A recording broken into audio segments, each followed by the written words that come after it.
Bonsoir mes frères et sœurs en Christ, bonsoir tout le monde. J'avais commencé avec vous un grand thème sur les temps de la fin.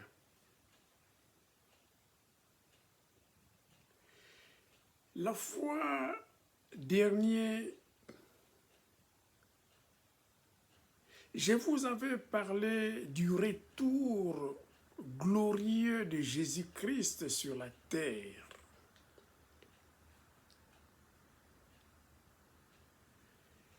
Car Satan a été jeté sur la terre, il n'avait plus sa place au ciel, lui et ses anges et ses démons. Alors, il avait formé cette trilogie, ce trio, cette trinité du mal, trinité satanique, dont lui-même, Satan, était à la tête. Il y avait les deux instruments qu'il avait utilisés pour combattre Christ. Il avait la bête romaine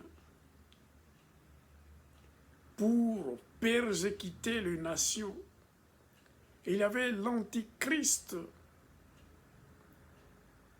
les juifs apostates pour persécuter les résidus juifs.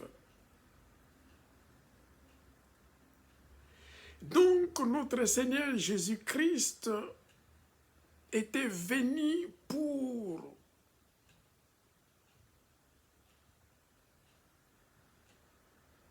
combattre et détruire les instruments sataniques, détruire la bête romaine et l'antichrist.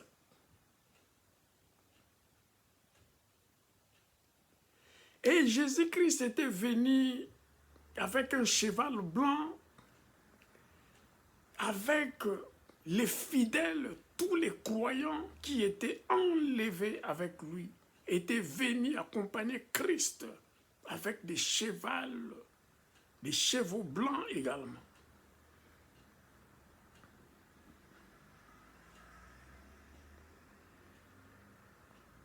Et à la fin, nous avons vu que la bête romaine, l'antichrist, l'apostate, le juif apostate était jeté vif dans les temps du soufre. Il y a eu les résidus juifs qui furent sauvés, la foule également furent sauvés. La foule représente les nations qui n'ont pas adoré l'image de la bête au temple et ils n'ont même pas permis qu'il y ait la marque 666 sur leur front et sur leurs bras. Il y a eu les deux témoins qui furent tués par la bête et ils furent ressuscités après 3 jours et demi et ils sont montés au ciel à la nuée.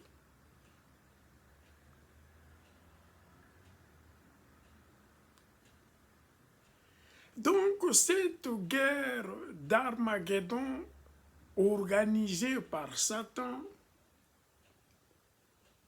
qui était conduit par les deux instruments de Satan et tous les rois des nations et leurs armées, la bête romaine et l'antichrist étaient saisis vivants et jetés dans les temps de soufre. Et Satan lui-même sera également jetés dans les temps de soufre, dans les futurs que nous verrons.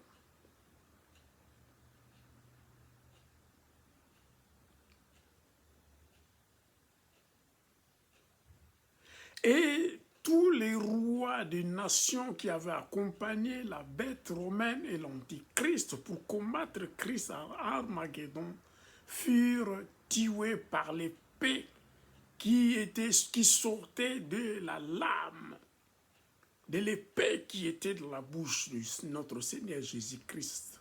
Ils étaient tués.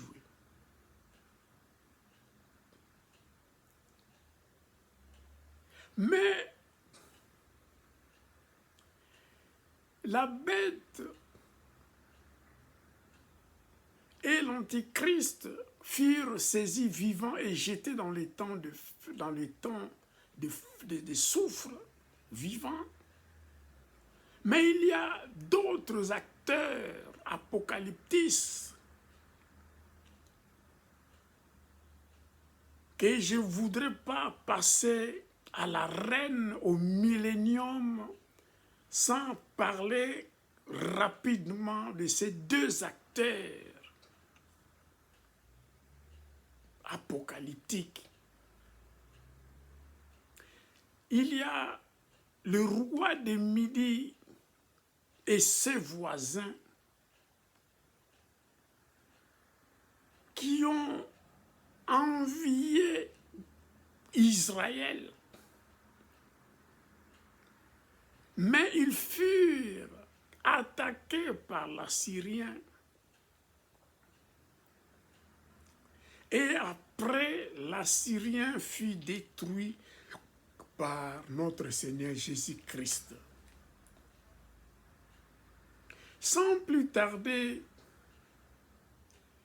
les sous-thèmes d'aujourd'hui, c'est Christ détruit l'Assyrien. Mais avant tout, je vais vous lire les deux textes qui précèdent la destruction de l'Assyrien. Donc nous avons les rois du Midi, donc l'Égypte et ses voisins, qui ont la convoitise sur Israël. Et je vous lis dans Daniel chapitre 11, versets 40, 42 et 43. Je lis la parole de Dieu que je bénis d'abord dans le nom de Jésus. Daniel chapitre 11, verset 40 nous dit « Au temps de la fin, les rois du Midi se heurtera contre lui, donc contre le roi du Nord, l'Assyrien. Et le roi du Septentrion, du Nord, fondra sur lui, sur le roi du Midi, comme une tempête avec des chars et des cavaliers et avec de nombreux navires. Il s'avancera dans les terres, se répandra comme un torrent et débordera. Verset 41. Il entrera dans les plus beaux des pays et plusieurs succomberont. Mais Édom, Moab et les principaux des enfants d'Ammon seront délivrés de sa main. Verset 42 nous dit, il étendra sa main sur divers pays et le pays d'Égypte n'échappera point. Il se rendra, verset 43, maître des trésors d'or et d'argent et de toutes les choses précieuses de l'Égypte. Les Libyens et les Éthiopiens seront à la suite. Alléluia. Ici, donc, je vous fais voir qu'est-ce qui s'était passé, comment les rois des Midi et ce voisin étaient organisés.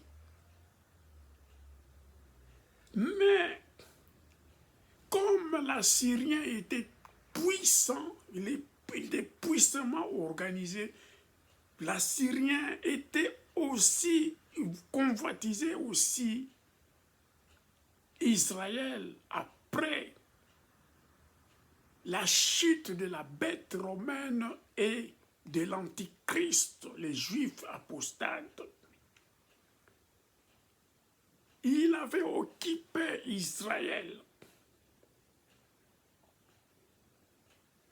Donc, voyant que les rois de Midi s'organisaient eux-mêmes, ils convoitisaient également Israël, alors il a foudroyé le roi de Midi et ses voisins comme une tempête, ici la Bible nous dit dans le verset 40, avec des chars, des cavaliers et avec de nombreux navires. Il s'avancera dans les terres, se répandra comme un torrent et débordera. Donc, l'Assyrien était très puissant et il avait dévasté le roi de Midi et ses voisins. Mais il épargnera Édom, Moab et le principal des enfants d'Ammon. Et il a mis sa main sur toutes les richesses. Et il a mis sa main sur tous les pays, sur divers pays, et le pays d'Égypte n'a point échappé malgré que l'Égypte était une grande puissance. Et il avait saisi l'opportunité pour devenir maître des trésors d'or, d'argent et de toutes les choses précieuses de l'Égypte. Et les Libyens et les Éthiopiens seront à la suite à sa dépendance, sous sa puissance, seront dominés également. Alléluia. Pour vous dire comment l'Assyrien était puissant et avait arrêté la marche du roi de Midi et ses alliés vers Israël. Mais la Bible nous dit, dans la deuxième lecture que je vais vous lire dans Ésaïe chapitre 10, versets 5 à 6, pour vous dire que c'est Dieu, c'est Jésus-Christ qui a utilisé l'Assyrien pour détruire le roi de Midi. Je vous lis la parole de Dieu pour comprendre. Je lis la parole de Dieu. Malheur à l'Assyrien, verge de ma colère, la verge de ma main, c'est l'instrument de ma fureur. Je l'ai lâché contre une nation impie, je l'ai fait marcher contre le peuple de mon courroux, pour qu'il se livre au pillage et fasse du butin, pour qu'il le foule aux pieds comme la boue des rues. Alléluia. Donc c'est Dieu qui avait suscité l'Assyrien pour arrêter la marche de le roi de Midi et ses alliés. Donc c'était l'instrument de Dieu, c'était la verge de la colère de Dieu, la chicotte de la colère de Dieu, la chicotte dans sa main, c'était un instrument de la fureur de Dieu. Dieu avait permis à l'Assyrien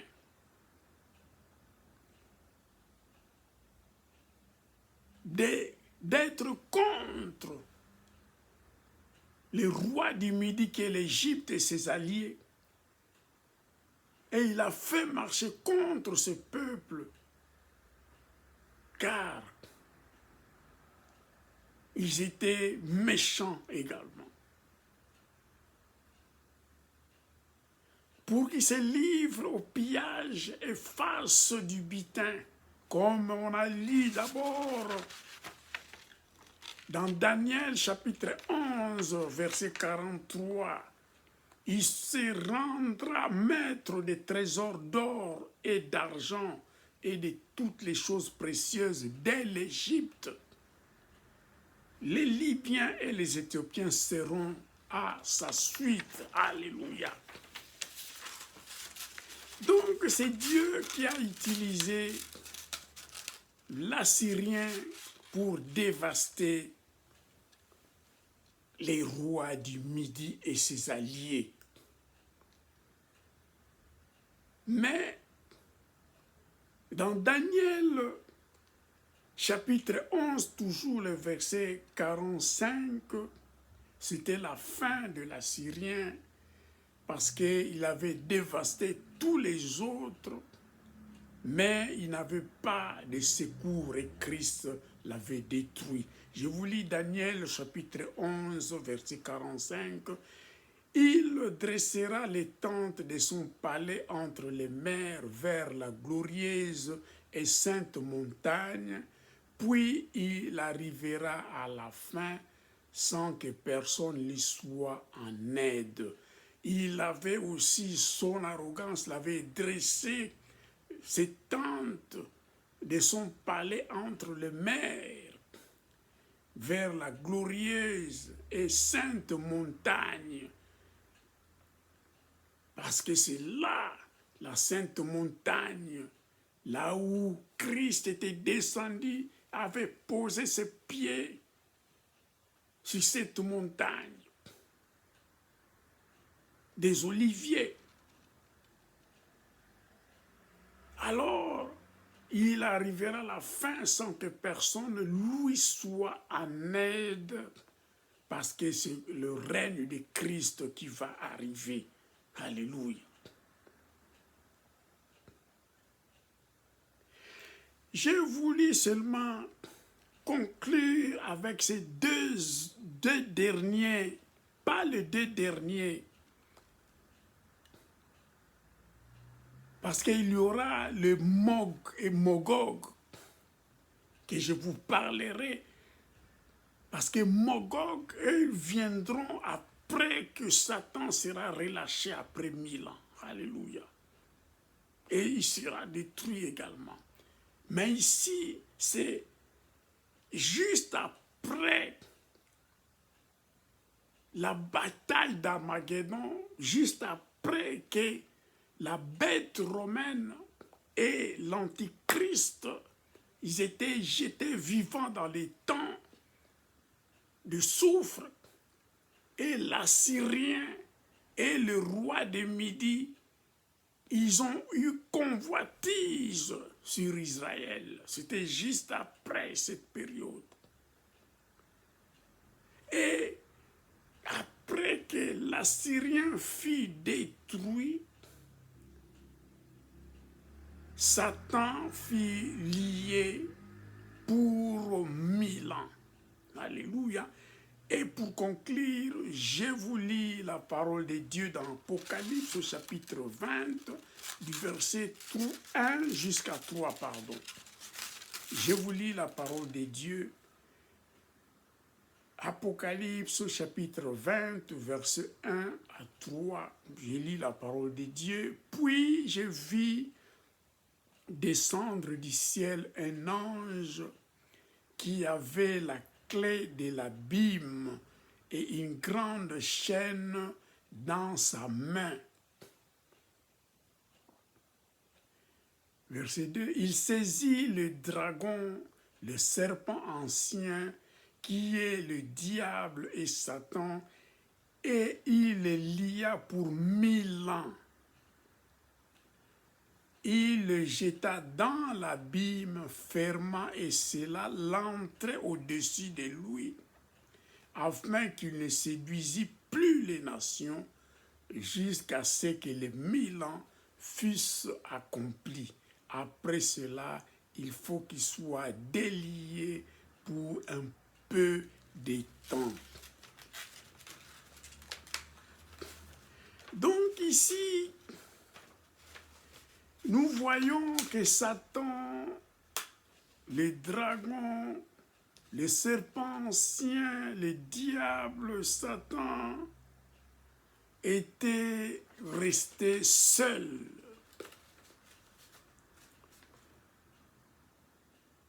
Sa trinité satanique, ces deux instruments, la bête romaine et l'antichrist, les juifs apostates, le roi des Midi, l'Assyrien, furent détruits. Alors lui, il a été déjà vaincu au ciel par l'archange Michel et ses anges. Il fut jeté sur la terre. Mais maintenant, il a perdu tous ses alliés. Il fut lié par cet ange et jeté dans l'abîme.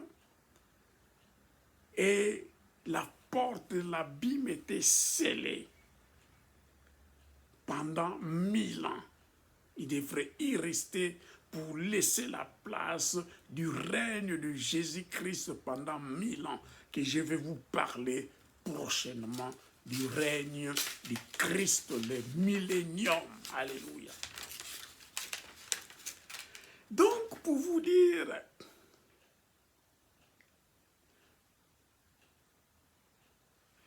l'apôtre Jean a vu, puis je vis descendre du ciel un ange qui avait la clé de l'abîme. Il y avait un ange qui avait la clé de l'abîme. Il avait pour mission. Il avait la clé de l'abîme et une grande chaîne dans sa main. Sa mission était de saisir les dragons, les serpents anciens, qui est le diable et Satan, et il les lia pour 1000 ans. Il les jeta dans l'abîme, ferma et scella l'entrée au-dessus de lui, afin qu'il ne séduisît plus les nations, jusqu'à ce que les 1000 ans fussent accomplis. Après cela, il faut qu'il soit délié pour un peu de temps. Mes frères et sœurs en Christ, bien-aimés dans le Seigneur, et ceux qui ne sont pas encore dans le Seigneur, vous qui suivez les plaisirs de ce monde, vous qui suivez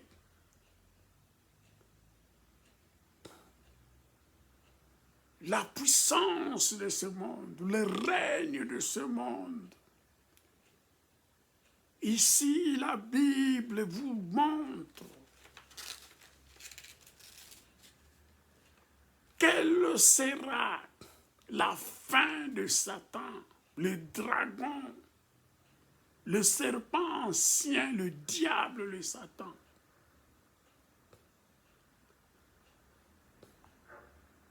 Tous ses alliés seront détruits.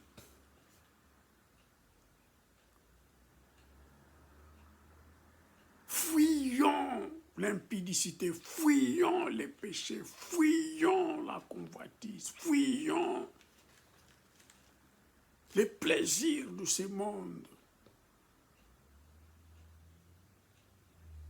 Car Jésus-Christ était venu à sa rentrée glorieuse et triomphante. Il était venu avec le cheval blanc, avec son armée qui était les croyants et tous ceux qui n'avaient pas adoré la bête, l'image de la bête dans les temples, qui n'avaient pas les signes, les 666 sur leur front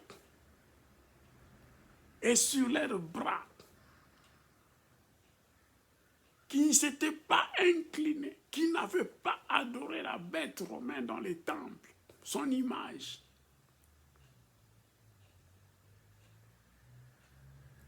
frères et sœurs en Christ, et ceux qui ne sont pas encore dans le Seigneur, soyez vigilants et prudents. Que celui qui vous séduit, Satan, et ses alliés finiront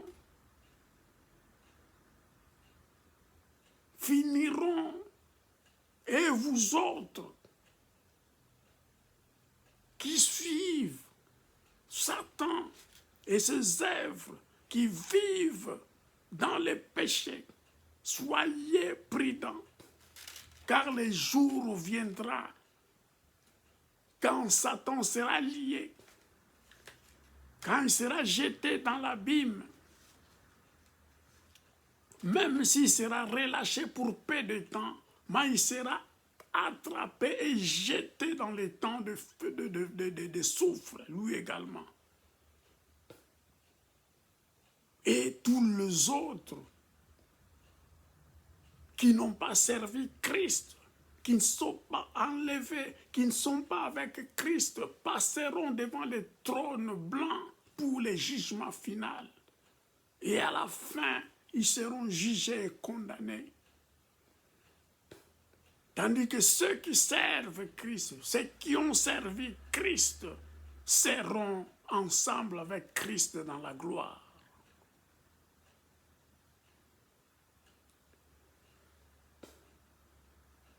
Donc ici, après avoir détruit l'Assyrien qui était une puissance orientale, Satan, dans l'Apocalypse chapitre 21 à 3, a été lié par une chaîne et jeté dans l'abîme, et au-dessus de lui, l'abîme était scellé par une clé,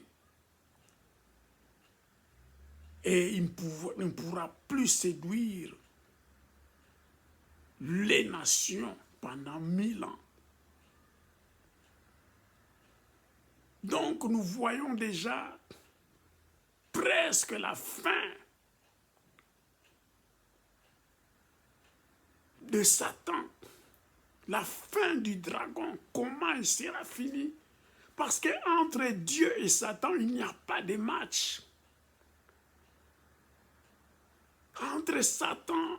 Entre Dieu et Satan, il n'y a pas un match serré, comme on dit.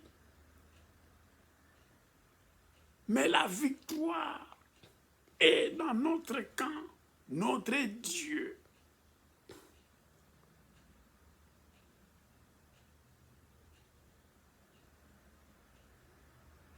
Choisissons la vie.